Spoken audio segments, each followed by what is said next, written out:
is the new Israeli ambassador to India, Reuven Azar. Ambassador, thank you very much for speaking to Republic TV. Let me straight away begin by asking you, we are a year into it, almost a year. When it began, Israel said that there were limited objectives that they wanted to complete. Do you believe that you've met all the objectives of the war that began almost a year back? Well, thank you, Shavan, for this opportunity. We have achieved some of the objectives. We are not yet achieved all the objectives. I want to remind you that following this atrocious attack by Hamas, our cabinet said very clearly that we want to degrade completely the military capabilities of Hamas. We want to bring back our hostages, and we want to make sure that Hamas won't be able to launch such an attack again in the future. So we have been able to degrade substantially the capabilities of Hamas because we have destroyed multiple factories and stockpiles of missiles. These missiles are no longer a threat towards Israel. We've been able to dismantle regiments and battalions of Hamas terrorists. We have neutralized hundreds of kilometers of tunnels, and we brought back about 150 out of the 250 hostages that were taken by Hamas. So we are now in a tough point in which Hamas refuses to a deal that was offered by the United States and was approved by the UN Security Council, that was confirmed by the spokesperson of the White House. And they are refusing because they want to have the cake and eat it too. They want to keep the hostages. They want to remain in power in the Gaza Strip and be able to attack Israel. Again, we won't allow it. So we have to be persistent on our goals. Now, regarding the north, as you probably know, there was an unprovoked attack against Israel from Hezbollah on the 8th of October.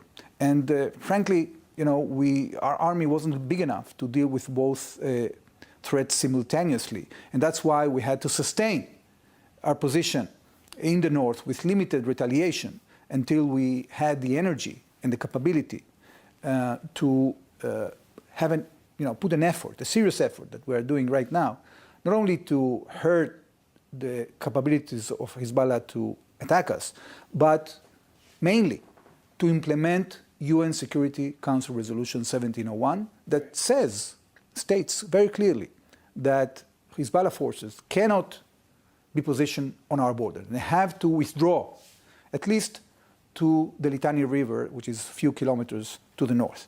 So Hezbollah has been cheating throughout the years. They have been building this tremendous capability that has been supplied by the theocratic radical regime of Iran.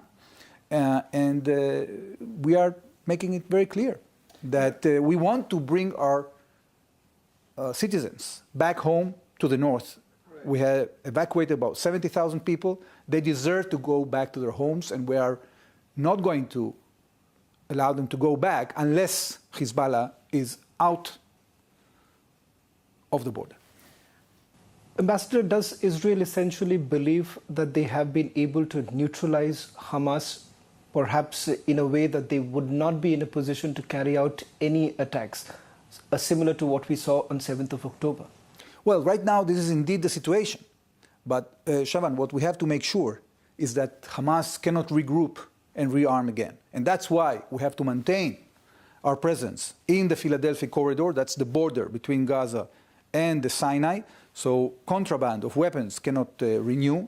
We have to make sure that Hamas won't be able to rebuild all these weapons factories and get all these supplies that they used to get in the past. So yes, we have done, I think, a very good job, but this is not the end of the story. We have to have our hostages back home.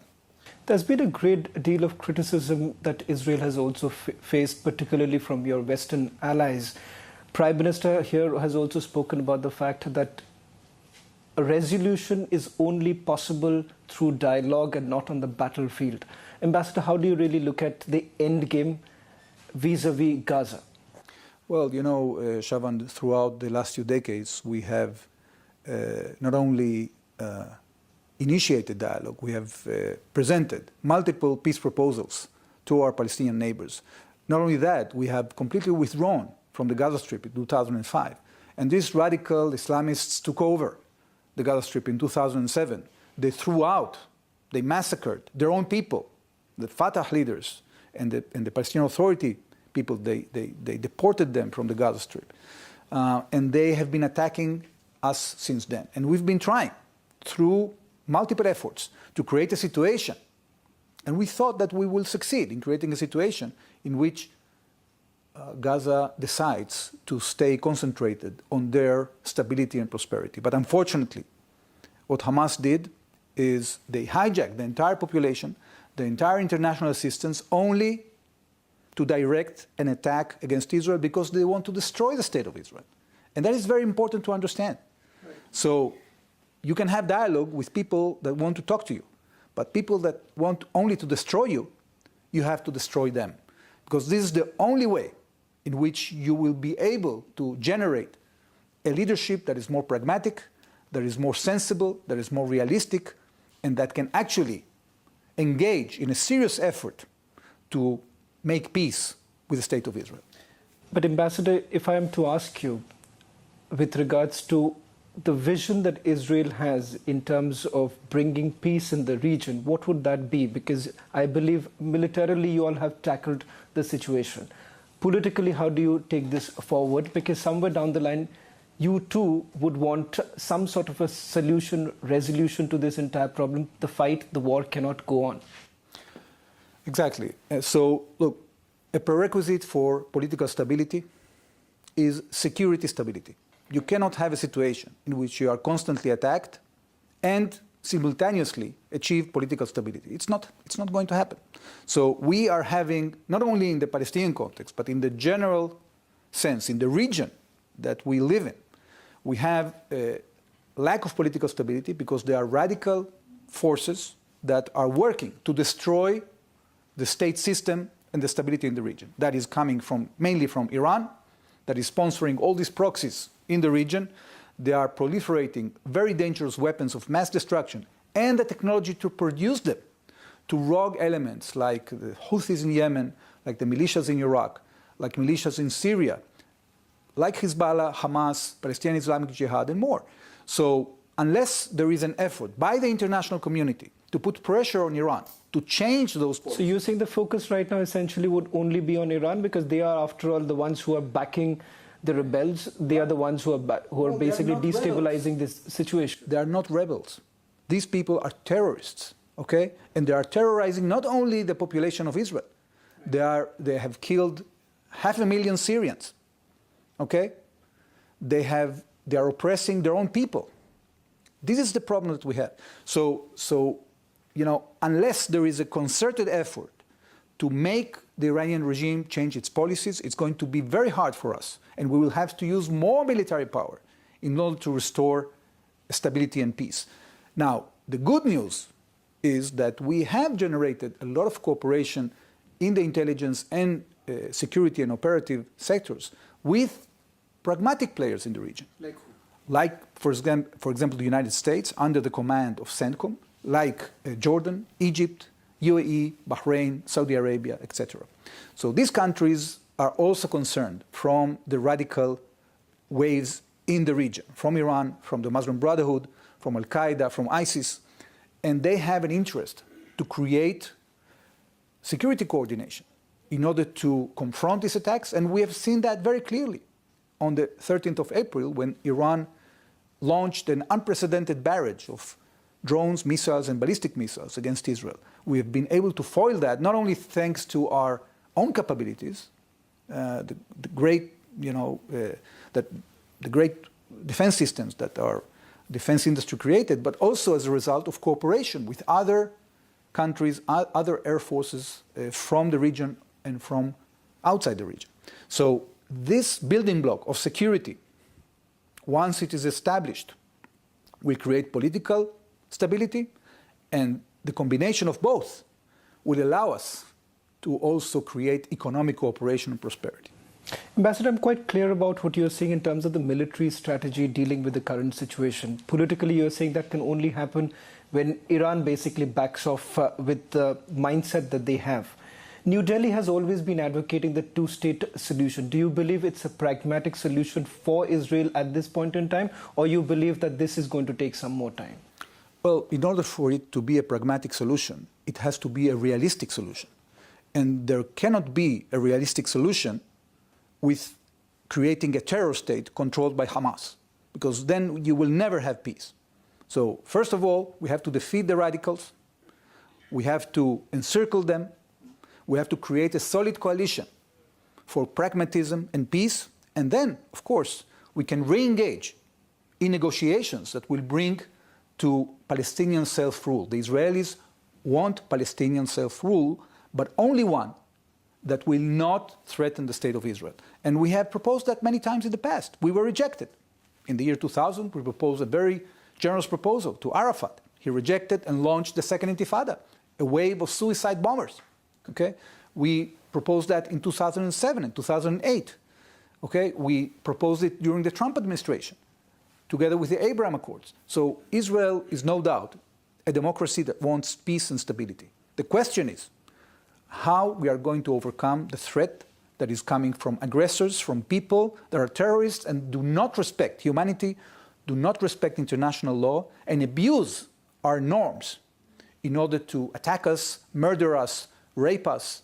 We have to defend ourselves from these people. So, Ambassador, you are willing to be on the negotiating table and perhaps once again repropose what you have done in the past through the Abraham Accord and the fact that there could be a regime change in the United States of America. So do you believe with the changes that are going to take place, perhaps Israel would be on board of coming back on the negotiating table, bringing them also on the negotiating table? We are going to work with any American administration because America is our main ally and friend, and we enjoy vast support from the American people. I have no doubt that with any administration we will engage in trying to pursue our goals, our common goals, which are peace and prosperity.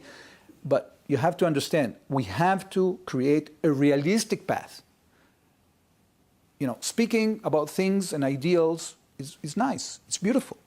The question is how do we achieve the goal realistically?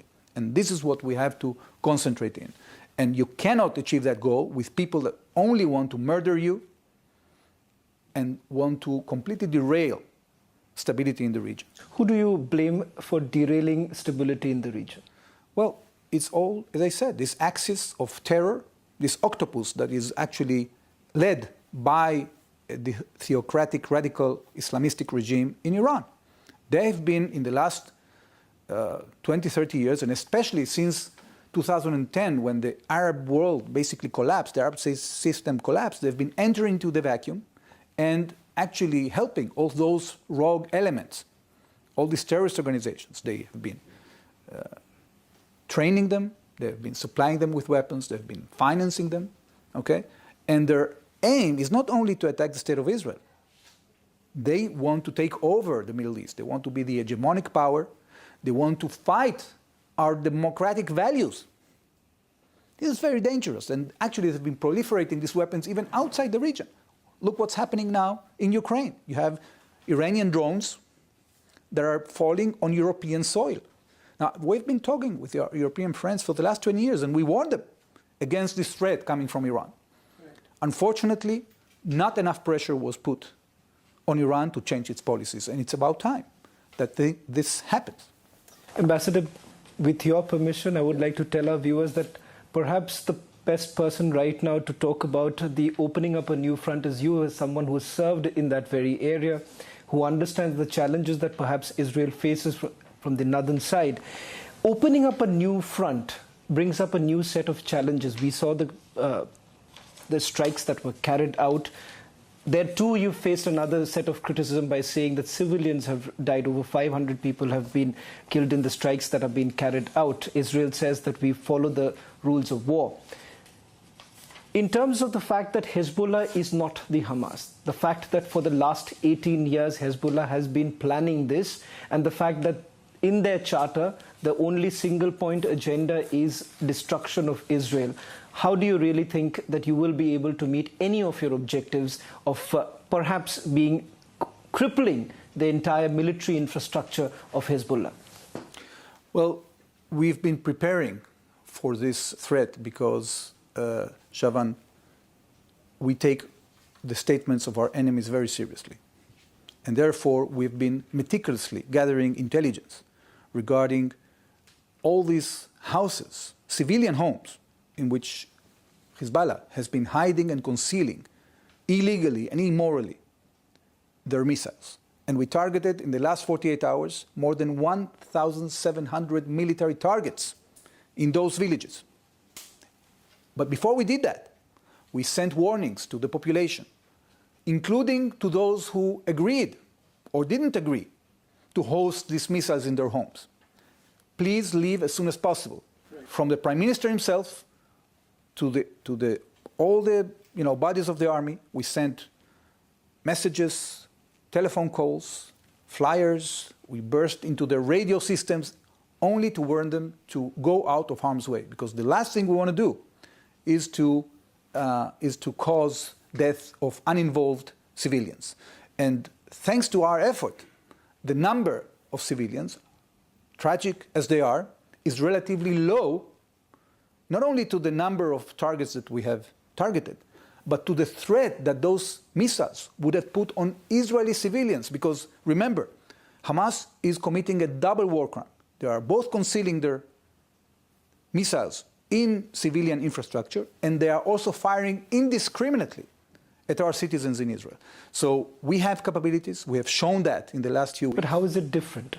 2006, it ended up in a stalemate. In the 80s, we have tried this. It is not an easy target for you. So how is 2024 any different than 2006? Well, that's a great question. First of all, in 2006, if you remember correctly, we did a limited military operation, but it ended with the UN Security Council Resolution 1701. Now, the challenge has been to implement that resolution. It's a violation from their side. Right. So they've been infiltrating southern Lebanon and doing all these war crimes, creating a force that would be ready to invade the state of Israel.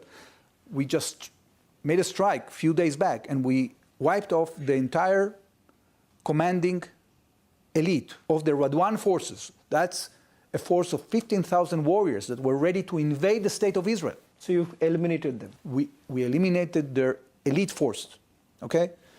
So we have the capabilities to defend ourselves. We are very confident that we can achieve our goals, and we want an outcome that will ensure that UN Security Council Resolution 1701 can be implemented. We are not interfering in the politics of Lebanon. Okay. We just want peace on our border. We deserve that. We are entitled to defend ourselves according to international law, and this is exactly what we are doing. If you had to list out exactly 3 objectives of opening up the northern front, what would that be? One, as I understand, the elimination of the military leadership. What are the other 2? Because in the past we have seen your tanks had rolled in. Are you also once again thinking of a ground invasion? Well, we don't want to actually have any more military operations. We would agree to stop the war right now.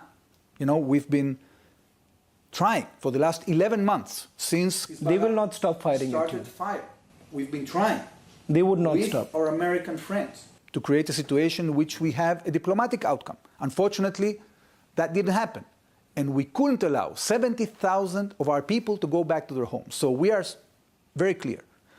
We are going to escalate until we reach an agreement to implement Security Council Resolution 1701. And what that might include is up to our cabinet and our defense forces to plan and decide. Your defense minister, when he made a statement yesterday, he was elated about the fact that this is perhaps a master stroke, many would say. Do you believe that it is still going to see some resistance, some more challenges, because Hezbollah is not going to stop? Let's be very clear that that is exactly why they are in the first place. So what do you really do about it? Would the military infrastructure being crippled, would that be enough, or there is something more to it? Well, Shavan, we will never surrender to terrorists, okay? So terrorists, they have the advantage, sort of advantage, of not only breaking any rule in the book of humanity, but also that they are willing to sacrifice their own people and the land they are living in for the sake of their cause. Right. But that is not going to bring us to surrender. We were going to continue doing what we're doing. And I remind you, at the end of the day, in 2006, we reached a resolution. We reached a situation in which we had a political settlement. Okay? It wasn't peace. We didn't sign peace with Lebanon. We would like to sign peace with Lebanon. But right now, our aspiration is just to restore stability to the border. And this is not actually something that is either illegitimate or is impossible to achieve. We believe that it is possible to achieve, and we are going to employ military pressure, and we are urging all our friends to put pressure on the Lebanese government, on the Iranians, and indirectly on Hezbollah itself to stop this aggression. How big is this a threat? Some reports suggest the missile stockpile that they have over the last few years is difficult to even describe. Ambassador, I want you to just help our viewers understand why this is emerging to be yet another big threat, not only for Israel, for the entire region. Well, you know, what we saw in the past is that you would have either conventional wars between armies of states when there is conflict, or that you have terrorists that are attacking countries. Okay? What we have now in the Middle East is terrorist organizations that actually possess technologies and capabilities that actually supersede the capabilities of conventional armies. And this is why it's so challenging. You have, for example, accurate missiles that are challenging our defense systems. Now, Israel has developed the best anti-missile defense systems in the world that are foiling about 95% of the missiles that are being fired at Israel. But still, when you develop accurate missiles, you can create a situation in which these systems are challenged and sometimes fail, because accurate missiles can, when are fired simultaneously, can cause a lot of damage. So Israel has been trying, since the beginning of this initiative in the last week, to degrade the stockpiles of Hezbollah missiles. And we have hit, according to estimations, thousands or even tens of thousands of missiles. Now, the stockpile of Hezbollah before the war is estimated between 150 and 200,000 missiles. So they still have capability. This is an ongoing effort. We'll have to continue inflicting damage. We'll have to continue to put pressure until they agree to restore stability according UN Security Council resolutions. Ambassador, one final question that I want to take from you is with regards to India's role in this. You've already seen the kind of statements that the Prime Minister has made, India's action in the United Nations in terms of the abstention from the resolution that was being passed. Do you believe that India can play a much more bigger role in trying to diffuse the situation or perhaps act as a peacemaker? Is that what Israel wants, or would you just simply say that let India decide what they want to? Well, first of all, we are grateful for the position of the Indian government and their support, their condemnation of the atrocious attack on the 7th of October, and their support for our right of self-defense.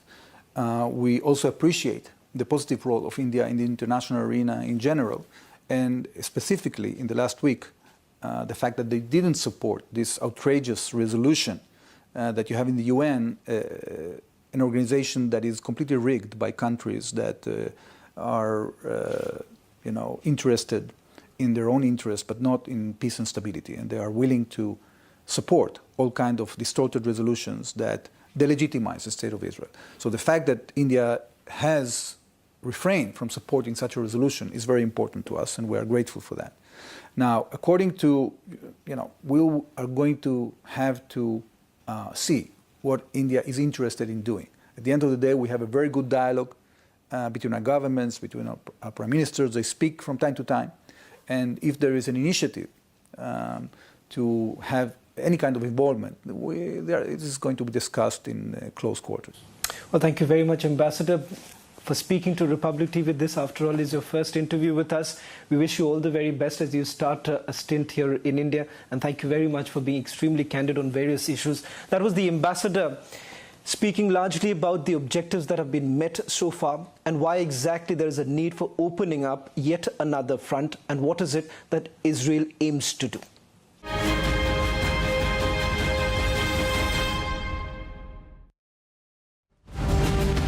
Tonight on This is Exclusive, Hezbollah chief has been eliminated by the IDF. Is there an end game in the new front that has been opened by the Israel? We get you a ground report from Beirut on This is Exclusive.